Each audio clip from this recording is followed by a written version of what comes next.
Following detail of material issued to a particular department during January 2011 of a factory Mahindra Engineering Company Limited prepare store ledger use replacement price method।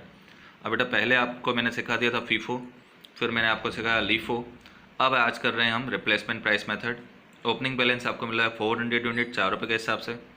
10 तारीख को आपने purchase किया है 100 units, per unit 4.10। 15 को आपने issue किया है 300 units.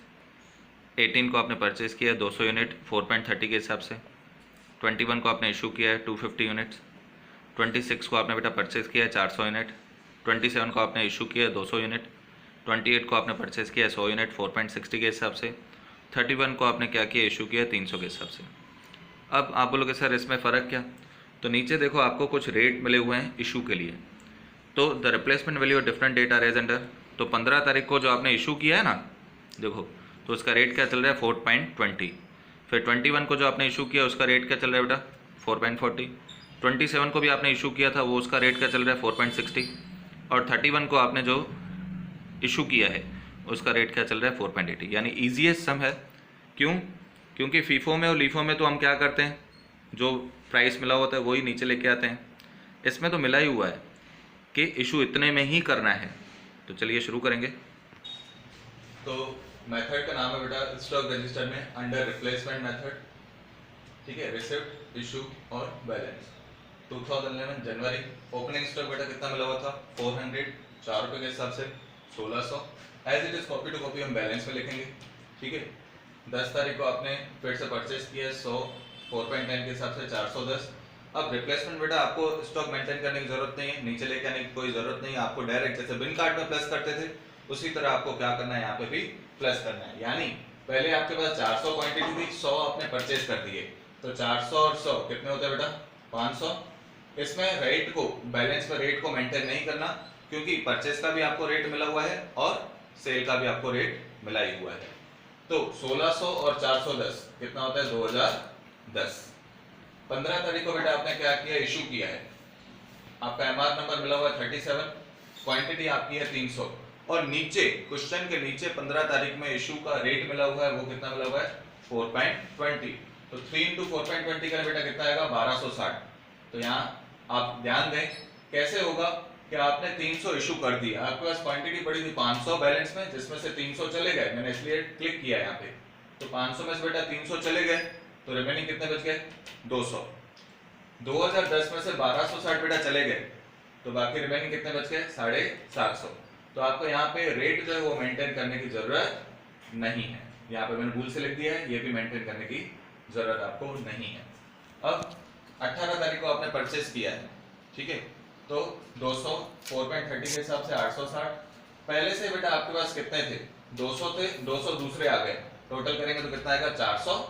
750 पहले से थे, 860 दूसरे आ गए, प्लस करोगे तो कितना होगा 1610। अब 21 तारीख को आपने क्या किया है, सेल किया है। एमआर नंबर इसका 40 है। कितना सेल किया आपने बेटा 250। नीचे रेट मिला हुआ है 4.40, मल्टीप्लाई करेंगे तो आंसर आएगा 1100। अब बेटा 400 पहले पड़े थे आपके पास, उसमें से 250 आपने सेल कर दिए, तो रिमेनिंग कितने बच गए 150। 1610 अमाउंट है, उसमें से 1100 आपने इशू कर दिए थे, तो बाकी कितने पड़े हैं आपके पास 510। 26 को आपने फिर से बेटा क्या किया है, परचेस किया है 400 4.50 के हिसाब से 1800। अब 150 पड़ा है बैलेंस में और 400 दूसरे परचेस हो गए, टोटल करो कितना होगा 550। 510 बैलेंस पड़ा है और 1800 दूसरे आ गए, टोटल करो बेटा कितना आएगा 2310। अब 27 को आपने फिर से इशू किया, एमआर नंबर 44 है। 550 क्वांटिटी में से 200 आपने सेल कर दिए, ठीक है, और इसका रेट नीचे मिला हुआ था 27 का 4.60। तो 550 में से 200 चले गए, तो रिमेनिंग कितना होगा बेटा 350। इन दोनों का मल्टीप्लाई किया तो आंसर है 920। अमाउंट 2310 में से 920 माइनस कर दें तो बेटा बैलेंस कितना बचेगा 1390। 28 को बेटा फिर से आप क्या कर रहे हो, परचेस कर रहे हो। कितना परचेस कर रहे हो 100, रेट चल रहा है 4.60, मल्टीप्लाई करेंगे तो कितना आएगा 460। अब बैलेंस आपके पास 350 पड़ा है, 100 क्वांटिटी दूसरी आ गई आपके पास, तो कितना होगा 450। 1390 आपके पास अमाउंट पहले से बैलेंस में पड़ी है और 460 दूसरे आ गए, तो टोटल करोगे तो कितना आएगा बेटा 1850। अब लास्ट 31 को आप क्या कर रहे हो, इशू कर रहे हो। कितना इशू कर रहे हो आप 300। अब 450 आपके पास बैलेंस है जिसमें से 300 आपने सेल कर दिए, ठीक है, कितने रुपीस के हिसाब से, नीचे आपको रेट भी मिला हुआ है 4.80, तो 300 इंटू 4.80 करोगे तो कितना आएगा 1440। 450 बैलेंस में से बेटा 300 आप क्या कर दो, सेल कर दिया आपने, तो रिमेनिंग कितना बचा 150, और 1850 में आपने 1440 अमाउंट माइनस कर दी, तो रिमेनिंग कितना बचा 410। अब ये जो एंड में बच गया यही आपका आंसर होता है 150 और 410।